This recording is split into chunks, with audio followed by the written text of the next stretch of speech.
నమస్తే రచిత గారు. నమస్తే ఉషా. తెలుగు ఇండస్ట్రీలో చాలా పేరొందిన వ్యక్తి అనే చెప్పుకోవచ్చు. సినిమాటోగ్రఫర్ సెంథిల్ గారి జీవితంలో ఆయన జీవిత భాగస్వామిని నిన్న కోల్పోవడం జరిగింది. దానికి సంబంధించి రకరకాల కథనాలు వినిపిస్తున్నారు బయట. ఒకసారి దాని గురించి మనం ఏం మాట్లాడొచ్చు? ముకుందా జ్యువెలర్స్ తెలంగాణలో మొట్టమొదటి ఫ్యాక్టరీ అవుట్లెట్ మన కొత్తపేటలో ఫిబ్రవరి 14న గొప్ప శుభారంభం. బేసికల్లీ ఏదైనా కానివ్వండి, ఆవిడ మృతి చెందడానికి కారణాలు ఏంటి అని ఎవరైతే రకరకాల అంటే పర్ఫెక్ట్ ఒక విషయం తెలియకుండా ఏదో ఒకటి మాట్లాడుతూ రాయడం అనేది కూడా ఈ టైంలో వాళ్ళని ఇంకా కృంగదీస్తుంది. బికాజ్ వాళ్ళకి వాయిస్ ఉండదు అసలు చెప్పడానికి, ఇంతమందిని రీచ్ అవ్వడానికి. కానీ ఆవిడ మరణం ఎలా అయినా కానివ్వండి, మనం సుమన్ టీవీ తరపున కానివ్వండి, ప్రత్యేకంగా ఒక చాలా అమ్మాయి కూడా ఆరోగ్యం పట్ల అట్లా ఉన్న శ్రద్ధ ఉన్న మనిషి, ఒక యోగా టీచర్గా చెందింది. సో నా కమ్యూనిటీ బేస్డ్ కాబట్టి నేను కూడా ఆవిడకి మనస్ఫూర్తిగా శ్రద్ధాంజలి అర్పించడం. And rest in may her soul rest in peace. ఎందుకు అంటే వాళ్ళకి యాక్చువల్లీ మనకి అందరికీ తెలిసిన ప్రముఖ వ్యక్తి అని చెప్పొచ్చు. ఎవరు? DOP, director of photography, cinematographer Senthil గారు. అండ్ ఈజ్ వెరీ ఫెమిలియర్ అందరికీ. ఎందుకంటే మనకు ఒక బాహుబలిని చూపించడానికి కానీ, రాజమౌళితో అద్భుతమైన మూవీస్ వర్క్ చేశారు ఆయన. దొంగ కానివ్వండి, బాహుబలి 1, 2, RRR, సాయి ఇట్లాంటివి. సో ఇవన్నీ తీసిన అంటే ఎస్పెషల్లీ RRRలో అయితే ఆయన ఫోటోగ్రఫీకి ఈ గాట్ అంతర్జాతీయంగా మంచి గుర్తింపు వచ్చిందనే చెప్పొచ్చు. సో చూడండి, ప్రొఫెషనల్గా మనిషి ఎంత సక్సెస్ ఎక్కడికి వెళ్ళినా మనిషి this is what life is all about. It is so unpredictable. సరే, ఈవిడ మరణం ఎలా అయింది? వీళ్ళకి 2009లో పెళ్ళయింది, రూహి ఆవిడ పేరు.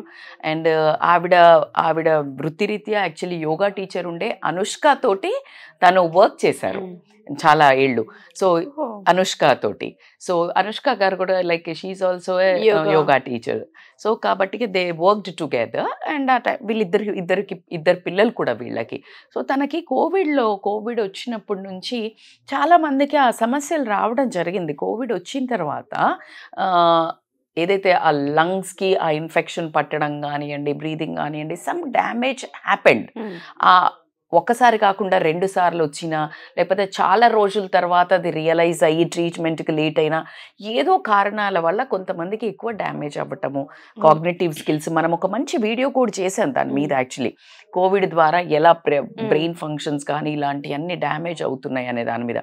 సో దీని మీద ఎక్కువ శ్రద్ధ వహించాలి.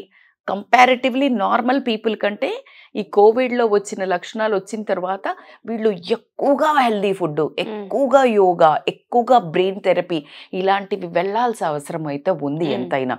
తను పాపం అప్పటి నుంచి షీ కుడెంట్ రికవర్ బ్యాక్ అనుకుంటా. ఏదో ఒక అనారోగ్య సమస్యతోటి తను ఇబ్బంది పడ్డము. ఆ ఇంపాక్ట్ ఖచ్చితంగా భర్త మీద పడ్డం అనేది ఖచ్చితంగా ఫ్యామిలీ మీద, కుటుంబం మీద, పిల్లల మీద, భర్త మీద. అండ్ తను చాలా బ్రేక్ తీసుకున్నారు అనేది మనకు వినికిడిలో ఉంది మూవీస్ నుంచి. బికాజ్ ఆయన పూర్తిగా భార్యకి సహకరించాలి, భార్యతో స్పెండ్ చేయాలి ఆ ట్రీట్మెంట్స్లో అన్నట్టు ఉండటం జరిగింది. బట్ కిమ్స్లో అడ్మిట్ చేశారు. తనది క్షీణిస్తూ వెళ్ళటం వల్ల కొన్ని ఎట్లా ఉంటాయంటే ఉషా, మనం ఎంత ట్రై చేసినా కొంచెం వరకే మన చేతిలో ఉంటుంది లైఫ్. అర్థమవుతుందా? సో తను ఎంత ప్రయత్నించినా, ఏం చేసినా తనను కాపాడుకోలేకపోవటం. నిన్న గురువారం రోజు తనకు మల్టీ ఆర్గాన్స్ ఫెయిల్యూర్ అయ్యి చనిపోవటము చాలా బాధాకరమే. మనం ఎంత బాధ అని చెప్పినా ఒక క్షణం అది మాట్లాడుతున్నప్పుడు మనకి గుండెల్లో ఒక హెవీనెస్ వచ్చినా, పెయిన్ వచ్చినా ఆ పిల్లలకు కానీ, సెంథిల్ గారికి కానీ చాలా ఎక్కువ అంటే దేవుడు విపరీతమైన శక్తి, స్ట్రాంగ్నెస్ని ఇవ్వాలి. ప్రకృతిని కానీ, కర్మను కానీ మనం ఎవరము ఏమీ చెయ్యలేని పరిస్థితి దీనికి. Because I wanted to say this. చూడండి, ఎంత కష్టపడ్డా మనిషిని బ్రతికించలేమనడానికి ఐ వాంట్ టు టెల్. మనకి famous Abraham Lincoln, if I'm not wrong, but this famous person చనిపోయే ముందు జనరల్స్ ఆయన చుట్టూ చాలామంది ఉంటే వాళ్ళని పిలిచి నేను ఒక 3 కోరికలు చెయ్యాలి నేను చనిపోయిన తర్వాత, మీరు ఇది ఫాలో కావాలి అని చెప్పాడు. అప్పుడు వాళ్ళందరూ షాక్ అయ్యి ఏంటి అని అడుగుతారు. So heal tell 3 points. చాలా కేర్ఫుల్గా వినండి, అందరికీ పనికొచ్చేది.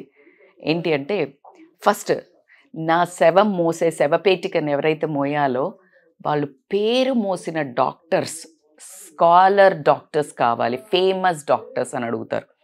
సెకండ్ వచ్చేసి, నన్ను శవం తీసుకుపోయే నా శవపేటికని దారిలో డబ్బులు ఎక్కువ చల్లండి, డబ్బులు మీదికెళ్ళి తీసుకెళ్ళండి అని చెప్తారు. థర్డ్, నా బాక్స్లో ఏదైతే పెడతారో లేకపోతే ఏదైనా గొయ్యి తీసి పెడతారో నా చెయ్యి బయట పెట్టండి అని చెప్తాడు. అందరికీ షాక్ ఉంటుంది, ఏంటి నా ఇలా చెప్తున్నాడు అని. He's a very famous philosopher అంటే అప్పుడు చెప్తాడు, ఎంత సైన్స్ పైకి వెళ్ళినా ఎంతమంది డాక్టర్స్ అంటే famous doctors can't save you when you will get the call. అర్థమైనా? మన జీవితం చాలా అన్ప్రిడిక్టబుల్. ఎప్పుడు పర్మనెంట్ అనుకొని కక్షలు పెంచుకొని కొట్లాటలు చేయించుకొని సొంత బ్లడ్ గ్రూప్ని అంటే సొంత బ్లడ్ వాళ్ళను కూడా చంపేయడాలు, ఆస్తుల కోసం తల్లిదండ్రులను నెట్టే, nothing works. You will get 1 call from there. Second, ఎందుకు? డబ్బులు అంటే ఎంత డబ్బున్నా ఏం కాపాడలేకపోయినరు. మీకు చాలా మంది ఉన్నాయి ఆన్సర్స్. సో నెక్స్ట్ సెకండ్ వచ్చేసి పరచమన్నారు కదా, ఇక్కడ నువ్వు సంపాదించింది ఇక్కడే ఉంటుంది, మనతో రాదు, ఇక్కడ సంపాదించింది ఇక్కడ వదిలి వెళ్ళాల్సిందే అనేది జస్ట్ డ్రాప్, నువ్వు దాన్ని వదిలి వెళ్ళిపోతున్నావు అని చెప్పడం. థర్డ్ ఇంపార్టెంట్ ఏంటి అంటే, చెయ్యి బయట పెట్టడం, నిజంగానే ఏం తీసుకెళ్ళట్లేదు నేను అని ఒక ఫేమస్ ఫిలాసఫర్ చెప్పడం. And to remind this, it has to, ఎట్లా అంటే అన్ని గురువులు, అంతమంది గురువులు ఊరికే live in the conscious moment, అటాచ్మెంట్లో డిటాచ్మెంట్, ఆస్తి వద్దా, అగ్రెసివ్నెస్ వద్దా, కావాలా, ఎంతవరకు మనిషిని మించి. ఇప్పుడు చూడు, తనకి అంత డబ్బు ఉంది, పలుకుబడి ఉంది, భార్యను కాపాడుకోలేకపోయాం. ఎందుకు అంటే అంతే, కొన్నిటికి నో జడ్జిమెంట్స్. ఇప్పుడు ఆవిడకి ఇంకా ఆరోగ్యం ఏమైంది, ఎలా చనిపోయింది, it is not the time to talk about all these things. ఒక మనిషికి వాళ్ళు ఏదైతే రిలీజ్ చేశారో దాని మీద మనం శ్రద్ధాంజలి ఘటించి వీలైతే ఒక మంచి మన వైబ్స్ ఎప్పుడు కానీ యూనివర్స్లో మనం అందరం దూరం నుండి అయినా వైబ్స్ మంచి పంపించినట్టయితే ఆయనకి తెలియకుండానే ఒక మంచి స్ట్రెంగ్త్ రావడం జరుగుతుంది. సో ఎప్పుడు కానీ లా ఆఫ్ అట్రాక్షన్ వర్క్స్ అని చెప్తాము, ఎఫర్వేషన్స్ వర్క్ అని చెప్తాము. సో కాబట్టి జీవితంలో ఏది ఇంపార్టెంట్ అంటే నీ మంచితనము, నీ మంచి పని, తన వర్క్ చూడండి. ఇప్పుడు సెంథిల్ గారు కానీ ఆవిడ చేసిన పనికి కూడా they have a recognization. So కాబట్టి అందుకనే సినీ ప్రముఖులంతా లైక్ సినిమా ఇండస్ట్రీ అంతా ఒకసారి షేక్ అవ్వడము అండ్ అందరూ స్పందించటము, ఈరోజు మనం మాట్లాడుకోవటము, everything because of some work. నీ ఎప్పుడు కానీ నీ గుర్తింపు పని ద్వారా, ఒక మంచి మనిషి ద్వారా మాత్రం రావడం జరుగుతుంది. కాబట్టి నేను చెప్పినట్టు ఒక ఫిలాసఫరే అద్భుతమైన ఇచ్చి వెళ్ళారు, ఒక మెసేజ్ ఇచ్చాడు. కాబట్టి శ్మశాన వైరాగ్యం లాగా, శ్మశానంలో ఉన్నప్పుడు ఒరే ఈ జీవితాలు వేస్ట్ రా, ఇంకా దాని తర్వాత ఎవ్వరం చేతిలో అనుకుంటాం, మళ్ళా ఇంటికి రాగానే 5వ రోజు 10వ రోజు నుంచో మళ్ళీ గొడవలు స్టార్ట్. నీ ఆస్తి నీకు రాసిందా, నాకు రాసిందా, వీడు. Stop it, somewhere it has to be full stop. ఎంత తెలివి మీరిపోయినాం, ఎన్ని కనుక్కుంటున్నాం, ఈ తెలివి ఎందుకు రావట్లేదు, ఎక్కడి దాకా తీసుకెళ్తాము, ఎక్కడికి వెళ్తాము అని.